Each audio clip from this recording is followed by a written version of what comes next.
Welcome everyone to the Road to 2000s. My name is Caleb Denby, and I will be your driver on this journey that we take together.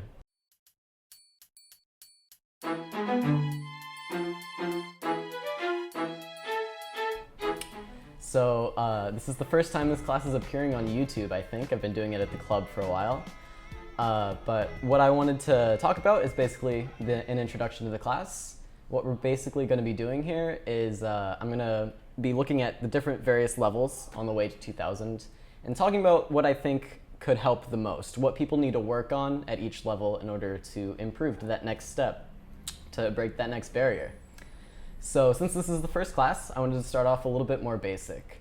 So what many people have probably heard, if you're around the 1000 level or maybe below, is you ask a stronger player, what do I need to do to get better? And more often than not, they just say tactics, and then that's the end of the conversation. They give you one word, and they say, go do tactics, and then get better. I wanted to talk about kind of what they mean when they say that, and why it helps you improve here.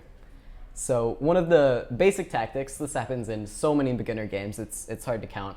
You get some position like this out of an e4, e5 opening, and white plays d4, black moves the bishop, and then white plays d5. So, I mean, everybody knows in this room, I think, what this is called, right? It's just a fork, right? It's a fork of the bishop and the knight, and black will lose one of the pieces. And now, so the fork is the first tactical motif that many people learn. But since most people know things like the fork and probably the pin, maybe things like discovered attacks, I wanted to go over slightly more advanced tactical motifs just so that you can be introduced to them. Because the way I've best heard tactical motifs introduced is they're kind of like tools in your toolkit. So once you've learned the fork, once you've learned a pawn fork like this, you can use it in any game, right? You can notice these things a lot faster if you've been introduced to the idea. So that's one tool in your toolkit. And then maybe a pin is another tool in your toolkit. So I want to broaden your set of tools and see if I can help you become a stronger tactical player today. So another easy one that you're probably familiar with is the idea of a trapped piece. So what a trapped piece means is that the piece has no squares to go to, and it's attacked, and it really can't be defended, right? So let's see here. This is maybe a position that you could get out of the Caro-Kann. It's a very common one, and let's say black plays something like knight d7. What would white do here?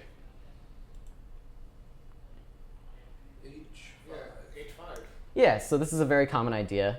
It's the reason why black's most popular move is h6, to give his bishop this square. It's because after knight d7, white has this h5 move. Now this bishop is attacked, the knight controls this square, the knight controls this square, and there's nowhere for the bishop to go. So on the next turn, black is simply going to lose his bishop, and there's nothing he can do about it. Another easy and common tactical motif is still the trapped piece, but this time in a different manner. So bishops seem pretty easy to trap, it got caught in front of its own pawns. But here, what happens if queen takes b2? This is another super common idea. So the queen has made it to b2. It's taken a pawn, but black has neglected to develop his other pieces. Knight a4. So yeah, knight a4 is the very common idea. If you don't understand, the queen is attacking the c3 knight. It's threatening to escape. And it's not attacked currently. So in order to trap the queen, we need to stop all three of these threats with this move, knight to a4. So if you didn't understand those, they're not too hard. So this isn't really like any fancy kind of tactics yet. This is just simply you're attacking a piece and the piece has no escape. So this is kind of the basics of tactics here. It's simple, it's direct, and there's not really any tricks to it. The next one is kind of the first tool that I think people should learn after they learn about pins and forks and things such as those. So this tactic is called removing the defender. So it's exactly what it sounds like.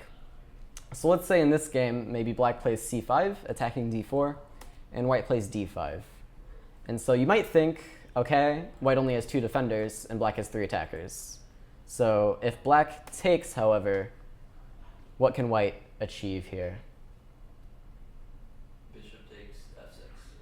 Yeah, so you insert this move, bishop takes f6.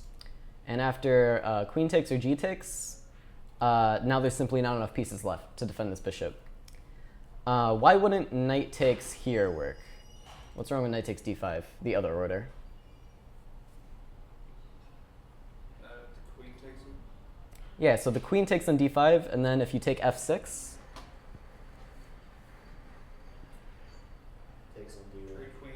yeah, so queen takes d1 is a nice in-between move, or an intermezzo. So that's actually another tactic.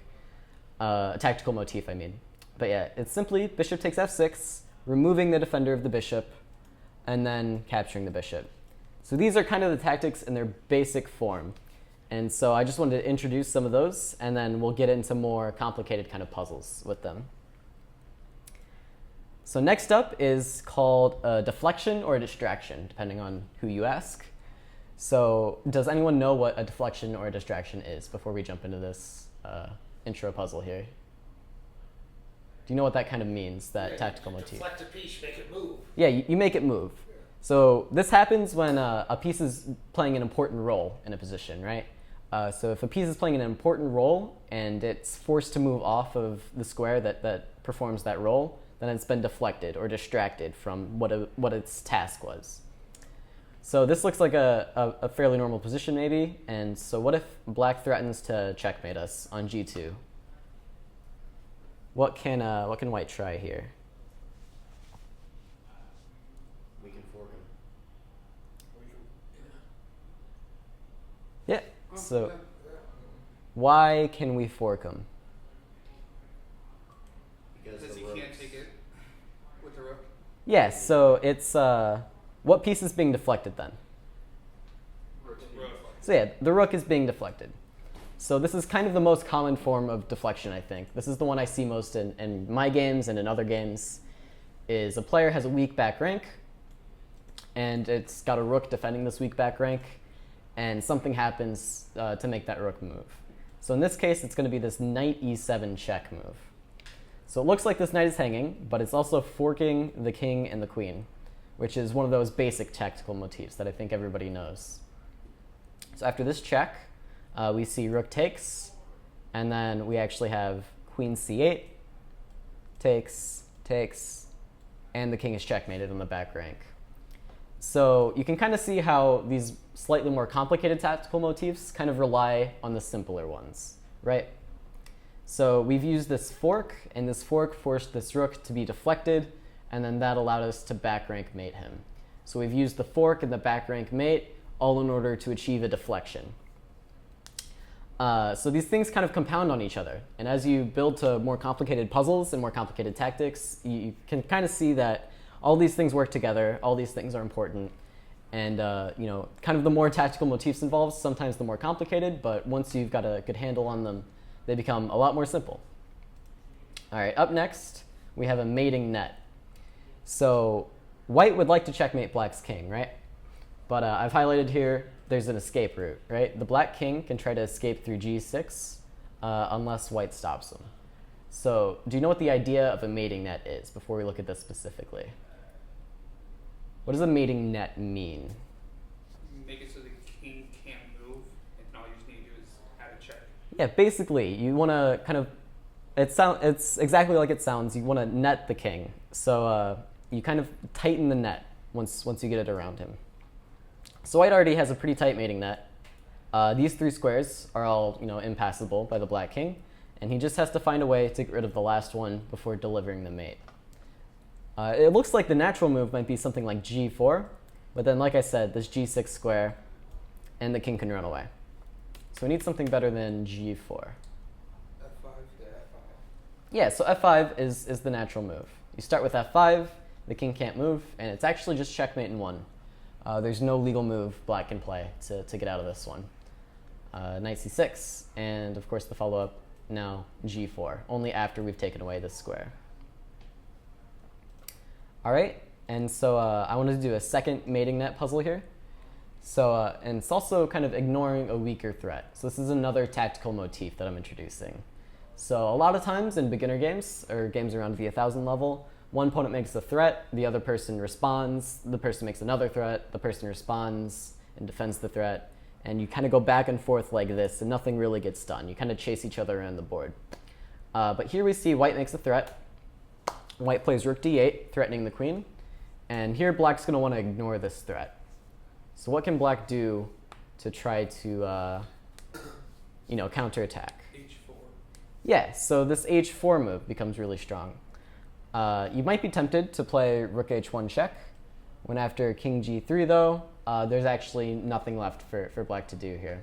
You can throw away more pawns, but it won't help your situation. White will simply queen and checkmate you. So we need to do something again to cast a mating net. We need to cut off his escape here. And the way to do that is actually to play h4. So obviously what happens if white takes the queen? Checkmate. Rook H1. Yeah, rook h1 is mate. But white has a stronger defense. What else can white try to avoid checkmate? G4. Yeah, g4 or g3 I think is better because it blocks the diagonal. So do you see the mate after g3? Rook B2. Rook b2, rook d2. And maybe white's pawn will be strong enough to win.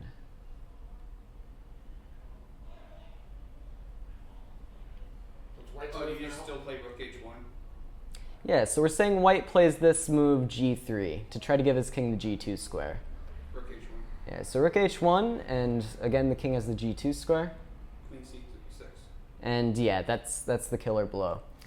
So we've cast this mating net, and we want to make it tighter. So he plays here to try to give himself some more room, try to escape. But luckily we have rook h1, king g2, and now this queen move, cutting off again his escape route, and then the rooks will finish the job after something like queen f3, and let's see, probably just rook b2,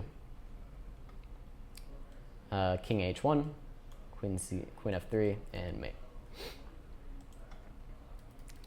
So once again, it's this idea of not playing the natural check, which a lot of people are inclined to do just right off the bat, and first, kind of casting this mating net to keep the king locked in.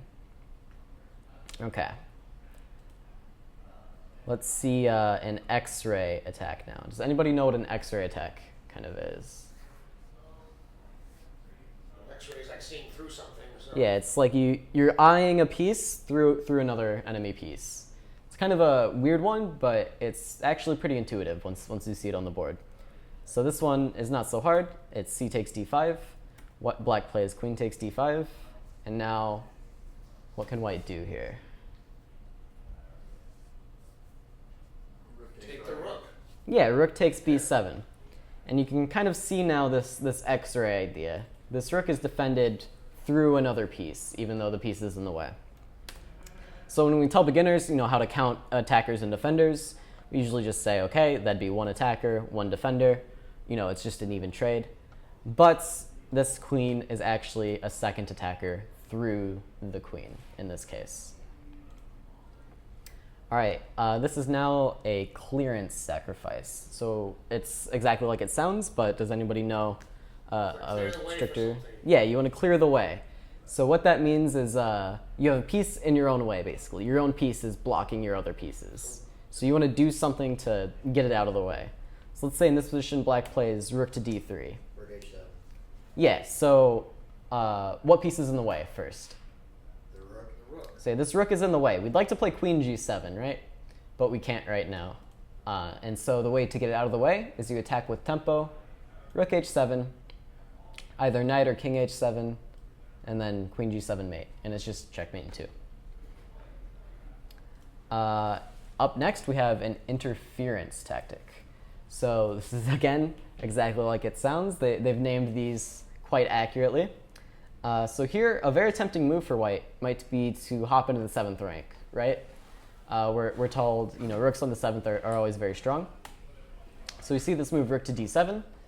And unfortunately, this is actually a blunder for white. What can black do in response now? Knight to d4. Yeah, so you might think, maybe I can attack this rook somehow, maybe rook to d8. But these moves actually don't do anything. the best move is actually to place your knight on the square where it's hanging with knight to d4. And this is actually a super common tactic I see a lot in games is, the rooks are connected on a file like this, and, somebody thinks, okay, I can just go straight down the file now because I've got the support. But these tricky knight d4 tactics can crop up in a lot of games. So it's called an interference because this piece is being interfered with. Basically, it's got something blocking it now.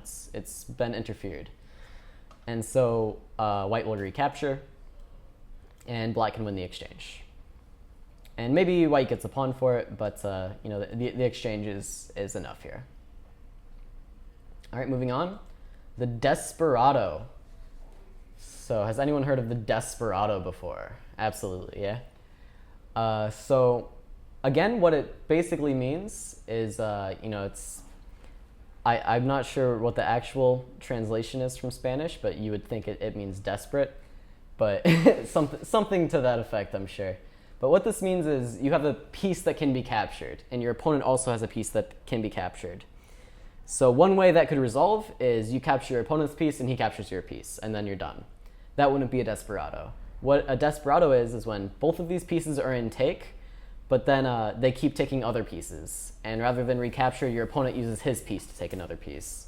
And you kind of get these mass trades, which sometimes result in one player winning more material than the other. So let's see it here. So white plays e4, a very sensible move, trying to break down the center. But black has something strong in response.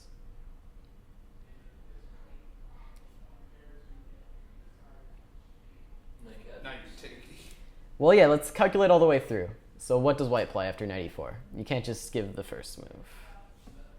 Well, if he recaptures, you get his bishop and you win a pawn in the exchange. Yes, so that works. And then he takes the queen, you take his queen, and then he takes potentially a pawn, and then you get his rook. Or he recaptures your knight and you get his bishop and you're still up in the exchange. yeah, exactly. So the placement of the pieces kind of work out for black in this case. So you can take this if bishop d8, knight c3, and then if white wants to save the bishop, he'll either lose a rook here or maybe even lose a rook here. And black would win the exchange again. So best for white is probably to just recapture this knight right away and go down the pawn. So it's kind of the Desperado. You can kind of see, especially in this line, so both pieces are being attacked. And so rather than capturing black's piece, white wants to try to take his queen. But then both pieces are attacked. Rather than recapture the bishop, black would of course want to retake the queen. Maybe white wants to try to win this pawn, but then black can win this rook. Maybe white traps this knight now, and the Desperado ends, and black will have the extra material at the end of the day. Just any move and takes, and again, black is up the exchange. Well, I mean, black would just grab another pawn while he can. That as well, possibly. Either f2 or b2. I like f2. If you're going to lose a piece, at least get a pawn for it. Yeah. I've heard the Desperado explained as just like that, you're about to lose your piece, so you just take a pawn because you've got. Yeah, that's a simpler version. This is kind of an extended version, but no, it's usually when both sides have a piece that is attacked, and you can kind of continue down this line like this, where you both capture pieces, and whoever kind of takes the most valuable pieces along the way ends up being out on top. So this is kind of one of the more complicated things to actually calculate all the way through. You have to be sure that, okay, I'm taking extra pieces, I'm not actually losing. Yeah, it's a good one. All right, here we have an attraction tactic. So this is kind of the opposite of a deflection tactic. In a deflection tactic, you kind of force a piece away from something. And in an attraction tactic, you try to draw a piece towards you or towards a specific square. So here black plays rook takes b3. White's now down a pawn. What can white do to win some material back? Queen c2. Yeah, so queen c2 is one option, right? But this wouldn't be attraction, this would be a fork. So the rook's attacked, the pawn's attacked, the rook travels back, you win this pawn back. But actually now the material is just even, and maybe this a pawn is going to be strong in the endgame. Maybe it'll be weak, but white can do better. Queen a2? Queen a2 doesn't make so much sense. This pawn is simply hanging. This bishop can come in next. Well, if you take, then this bishop's hanging. So I was thinking maybe you have to save this bishop, bishop b4. This looks very good for black.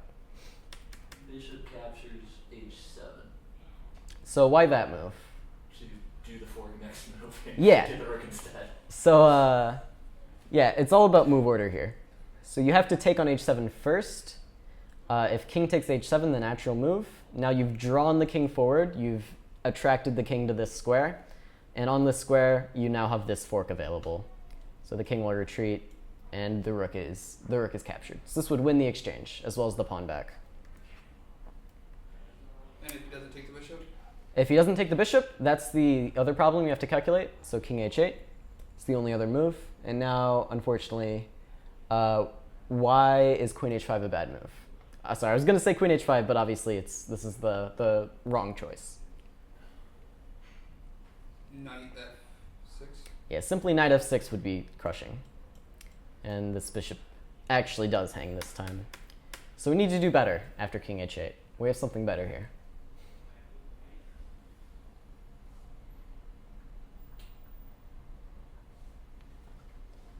Should treat the bishop. Where? If you just go back to d3, he'll play knight f6 and then defend. C2 gaining time. Yeah, so you have this move, bishop c2, gaining time on the rook, allowing you to do this. So black would be forced to play knight f6, and now you actually win a full rook instead of the exchange. So black should take on h7. So again, you're attracting the king to a square it doesn't want to be on with this move. So queen c2. So I think you might want to head over to the tournament pretty soon. Yep. All right, I think Mike was peeping in the window trying to look for you. Good luck. All right, moving along. This motif is a little bit different than the others. So most of these motifs rely on threats to a piece or threats to the king. So those are one types of threat, and then they use those threats in an interesting way to either like attract a piece or deflect a piece. In this case, this isn't so much using those threats, but it's a different form of a threat. So the form of the threat in this case is the advanced pawn. So the advanced pawn is kind of threatening to win material in a totally different way. Instead of taking a piece to go up material, it's threatening to promote, right? But this is the same kind of threat, and it can be used in the same way with the same kind of tactics. So what do you think white can do here? White has to do something pretty immediately, or else he will end up losing this endgame in a horrible fashion. Rook c2. Yeah, so there are a couple logical options, right? So rook c2 is the first option. What's the other option, really? Rook d6. Yeah, so rook d6. You might be tempted at first to play rook d8, but this actually doesn't really accomplish anything. Black can simply play anything, and you don't really have a threat here. But one of these two moves is correct. One of these is incorrect. I'm interested if you can figure out why.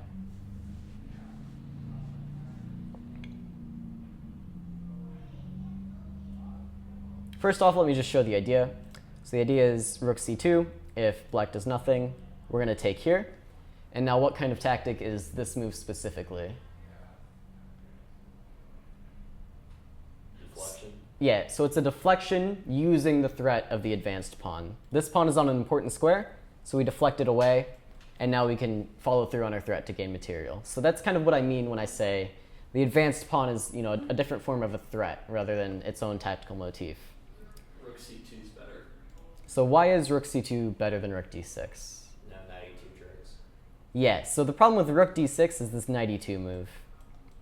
When after knight d4, we can no longer deflect the pawn because the knight can recapture. So we simply play rook c2 instead to stop this knight e2 idea. And next move, we're going to take this bishop, or black will have to move away when we can capture this pawn and easily promote. So that's kind of what I mean when I say, it's its own threat. It's not the same thing as a deflection or an attraction or a desperado. It's kind of a threat. All right, so now I wanted to show how strong an advanced pawn can be in a real game. So this is a game I had against a grandmaster very recently. And I had the black pieces, sadly. You know, I don't know if you could tell, but maybe black is the one defending here. First, let me show you how the game went. So I played the move rook to c2, trying to trade off some pieces. He took right away. I recaptured. This pawn was attacked, and white decided, hey, there's no rush. There's no need for me to rush to try to promote my pawn right away. My position's superior, so he just plays rook e1. And now I couldn't really figure out what to do here. I simply played rook back to c5. He played queen to d8, attacking my bishop, bishop c6, queen to d6, attacking my bishop again. So now, already there are a bunch of tactical motifs involved in this move. First of all, this bishop is attacked, so I need to do something with it. If I were to take here, now the threat of the advanced pawn is preventing me from, it's preventing me from doing this, because now the pawn would queen. Or my queen would be deflected, and my rook would be captured. So that's kind of the idea with this queen d6 move. It uses these tactical motifs to gain an advantage. So I simply have to move my bishop again. Now he plays rook a1. I play b4. And now see if you can spot the tactic here.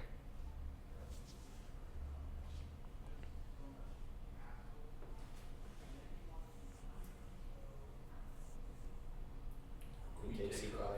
Yeah, so you both got it at the same time. It's actually going to be queen takes c5.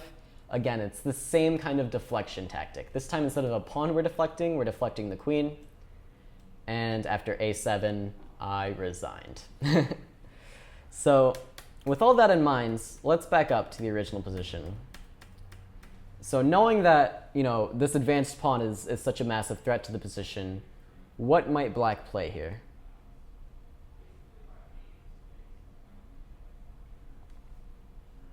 Is it black's move right now? Yeah, I can flip the board. So what do you think is a better try for black than rook c2, is what I played in the game? We can try the exchange sack and we get 4 points for 5. Mm-hmm. Any other ideas?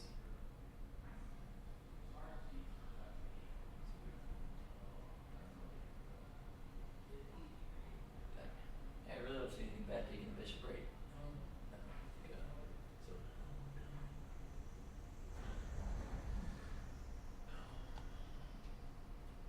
So yeah, my original idea in the game was to actually do nothing for the rest of the game, but I got kind of nervous, so I tried rook c2 to see if I could make something happen, but I think that was wrong. Bishop e8 might be actually just holding. It might be kind of a fortress, but again, white's going to have a very pleasant game. He can just kind of shuffle around, make various threats. Maybe he'll threaten to open up the king side at some point. And I think maybe, I would probably collapse in a real game against a GM, especially I was in time pressure as well. So what Ryan suggested is actually probably black's best option. We take here, and white takes. And now we actually have two options here. We can take white's queen or white's pawn. Actually, I think the better option is to take the pawn. This is a similar position, but white's queen is just kind of more active. So we would take here. So in this case, the threat of the advanced pawn was actually worth a full queen. And now I think this position is actually approximately equal, because there's nothing white can do to break through while he has to babysit this pawn. And there's no way white can take this pawn with this bishop on the board. But black is down in exchange, so it's not like he's pressing. So this is kind of how these threats are used in a real game. This is an advanced pawn, and because of the advanced pawn, there are so many tactics, so many threats on every move that my position kind of collapsed. Next, I want to go over a very common opening trap. And so this has actually happened over 1,500 times on Lichess. It's an 8-move game ending in checkmate. So I wanted to go over some of the motifs that occur directly off of the start of the game. I think I played this opening, maybe. Maybe. So it starts with d4. And now black plays the Englund, actually, with e5. So just sacrificing this pawn right away.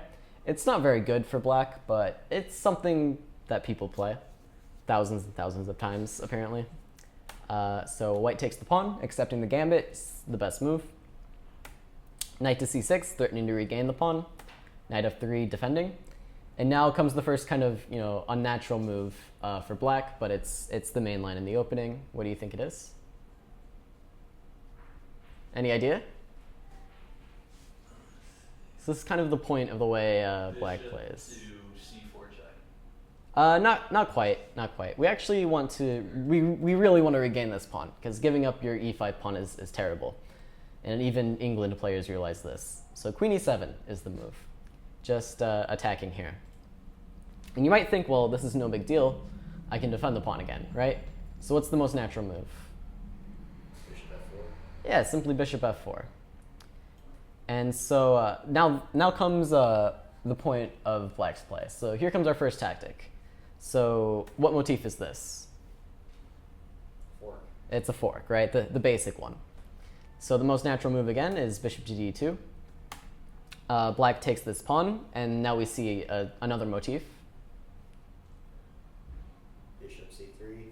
Well, X-ray. the motif is that this rook is trapped, right? It's a trapped piece. So white has to do something to defend it. So what move would you play? Bishop c3. All right, you've fallen for the trap. That's very good. And now we see another motif from black. What do you think black plays? Bishop e4. Yeah, yet another motif. So this is motif number 4 already, and we're 5 moves into the game. We're 6. So what do you think white would play here? What's the most natural way to try to keep all your pieces? Queen d2. Yeah, so queen d2 makes the most sense, right? Kind of unpinning. And I don't know if you want to call unpinning a motif, but in my opinion, it kind of is. So we're unpinning, we're renewing our X-ray defense of this rook. This queen is also a trapped piece now. Things are looking kind of dire for black. So you might think, well, maybe there's a desperado here. So what can black do to get a favorable desperado?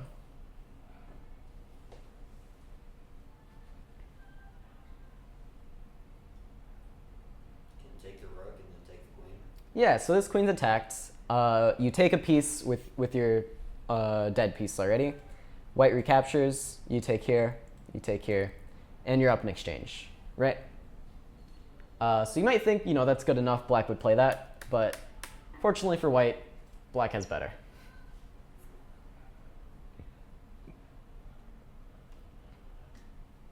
This brings our last motif into the mix.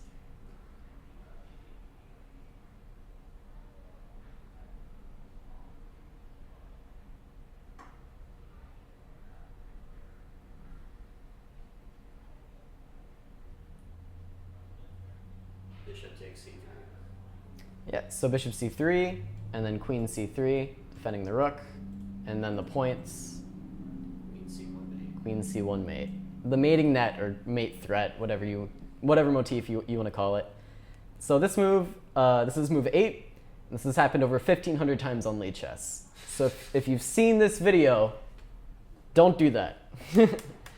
Instead, after queen to b2, white can simply play knight to c3 and is better in this position because this queen is out of play. This pawn has survived for the moment. And after this move, we will simply have rook to b1 and something like rook to b3 maybe just anything else, maybe knight e4, knight d5. It all seems fine. So yeah, don't fall for that. But as you can see, there are motifs everywhere, right? That was an 8-move game, and there were something like 7 or 8 tactical motifs involved. Obviously, this is more tactical than most 8-move game. Well, most games that move 8, not most 8-move games probably. But you can see how these things all kind of work together, and one motif is kind of countered by another motif. So there's the defense and the trapped queen, and then there's the pin on the bishop to prevent it, and then there's the option of the desperado or this mate threat, and they all kind of come together to make a coherent game in combination. I have another real game example here. This game was played by a friend of mine named Gus. So what happened in this game is pretty easy. Something like bishop b4 check, king e6, and now see if you can find the next move. The next move for white. There are a few moves that kind of win or keep the winning position, but one move really seals the deal.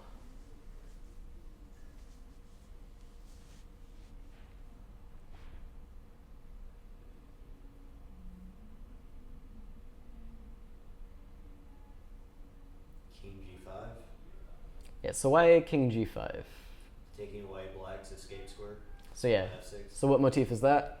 Mating it. So yeah, it's creating a mating net with king to g5. What do you think black can do in response? Rook F8. Rook e8 maybe, right? Right. So yeah, so rook e8, but then how can white break through? A6. Yeah, simply a6, right? So we've used a few motifs here, right? We've created a mating net, which has forced black to deflect his rook away from the a file. And after a6, maybe we see something like bishop d3, simply a7. And now we use the threat of the advanced pawn. I don't know, bishop a6, queen. And now if rook takes, the rook has actually been deflected back away from the mate threat, and we can deliver the checkmate. So this is how the game might have gone. I think in reality, the opponent, Gus's opponent actually just resigned after a6. But you can kind of see it kind of goes back and forth. Use this one threat with the advanced pawn, one threat with the mate net, and it can deflect the rook until black's pieces simply can't handle it anymore. Okay, let's look at another example in a real game. This is another game I had, I think, at Pan Am's. And so we had played a very long and complicated game up to this point, and now my opponent unfortunately made this move, which is a blunder. So what can white do here? Rook takes knight, Probably? probably. I'll say yes. Yeah, so it's rook takes knight. So this is again removing the defender or capturing the defender. And now, maybe you could say it's a desperado if black tried to take this rook.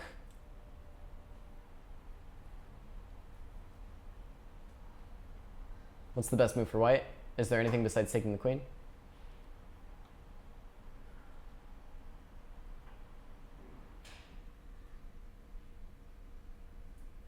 Nothing that I like. Yeah, you're all too smart. I had to throw in a trick question. So yeah, it's just queen takes queen, pawn takes rook, and Feel like we can get another pawn and call it good. yeah, this should be game. Maybe just d6. That's what I was thinking about for a second, if d6 worked or not. So if you play d6, I guess you're using the advanced pawn motif. There's the desperado motif. There's the remove the defender motif. Again, all these motifs come together and they make up the end to an actual game that actually happened. All right, last, I have a puzzle for you to solve. This one is, parentheses, difficult, as I've written on the screen. So if you can solve this one, I think you're officially a master of most of these motifs. Well, mastered enough for the beginner level. So the motifs include attraction, clearance, distraction, double attack, interference, a mating net, and a trapped piece. So can all of those 7 motifs be combined into one puzzle here? You're welcome to try to find out. I'll give you some time.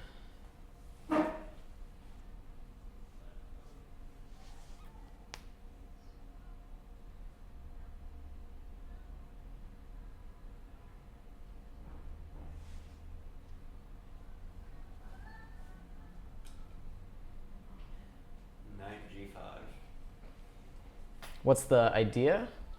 If captures, bishop h7 check, king h8, bishop g6 c7 check, king g8, rook h8 check, king h8, queen h5 check, king g8, and queen h7 mate.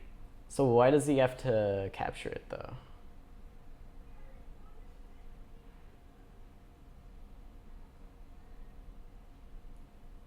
Very well done, by the way. But what? But what if he doesn't? What if he doesn't capture your knight? Then the queen is distracted away from the e6 square. Which allows what? You're just saying words. I know what you're saying. All right. You can't fake your way through this one.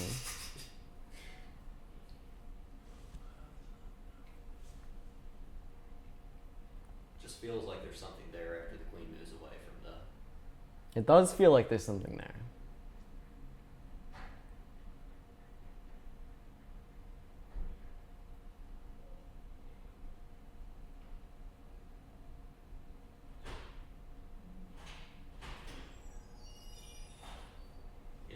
g5, queen f6. We have knight h7 with the fork. Should be enough to win the game, I think. What if queen e7 instead?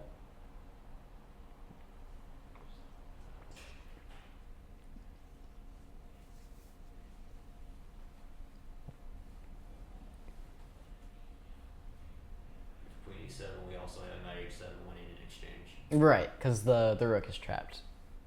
So for the YouTube viewers, you didn't hear any of that probably. What we're talking about is this line coming up. So if you haven't solved it yet and you want the chance to do it, you're going to want to pause the video now. If you have solved it or you just want to see the answer, it's actually going to be this move, knight to g5. So already this move is kind of a double attack. It's threatening this queen, and it's also threatening knight h7. These are the two attacks. So it's not a direct double attack, but it is threatening the queen and also another threat. So queen to e7 makes the most sense to me. If you're not going to take the knight, that is. And then knight h7, and this rook is actually a trapped piece. So we've done a double attack, and we've done a trapped piece already. And so the main line you might think is h takes g. So if you've gotten this far and you haven't quite seen the solution yet and you want to give it a shot from this position, you're more than welcome. But the main problem is you'd like to play something like queen h5, or more directly something like rook h8, queen h5, and queen h7. But obviously there's a problem with this, right? The problem is, let's see. The problem is simply queen h6 here, and then white would be losing. And if you don't sack the rook and play queen h5 first, still queen h6 is defending well enough. So you have to find some way to keep this queen out of the h6 square.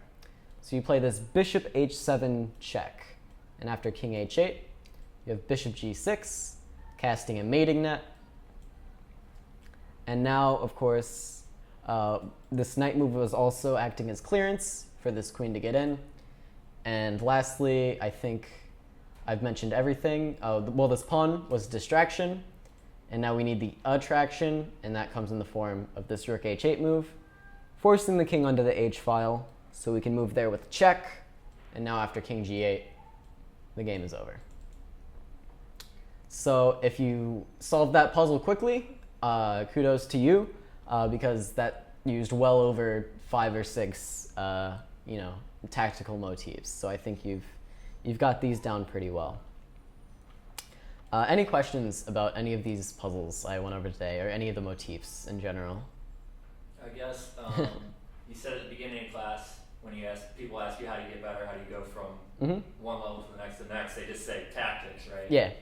So what's your answer? So still tactics and pattern recognition is the main thing. But what I was trying to go over, the question was, how do you get better? I said most people just say tactics, and so what's my answer to the question? It's still going to be these tactics and just playing more chess.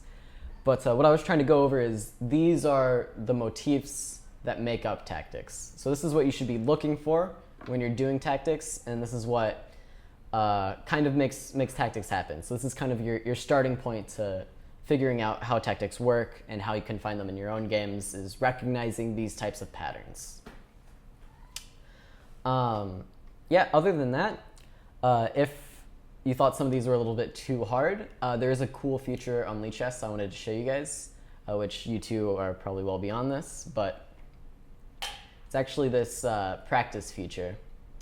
And so if you want to learn some more basic tactics, like the ones I didn't cover today, you can check this out. They go over things like the pin, the fork, double check, in-between moves, or Zwischen Zugs, overloaded pieces, skewers and discovered attacks, as well as a few more things. So this is lichess.org/practice. Other than that, if you want to check out the study, I've actually created an account just for this class. So it's called STL Road to 2000s. And if you want, I think this is going to be linked in the description maybe of the YouTube video if you're interested in checking it out. And you can flip through these yourself, check it out, ask the computer what it thinks about these different puzzles and motifs. and yeah, do whatever you wish with them. So thank you all for coming out. Thank you guys for watching on YouTube. It's good to be back teaching at the club. I'm glad I can teach my own class my own way. Thanks very much.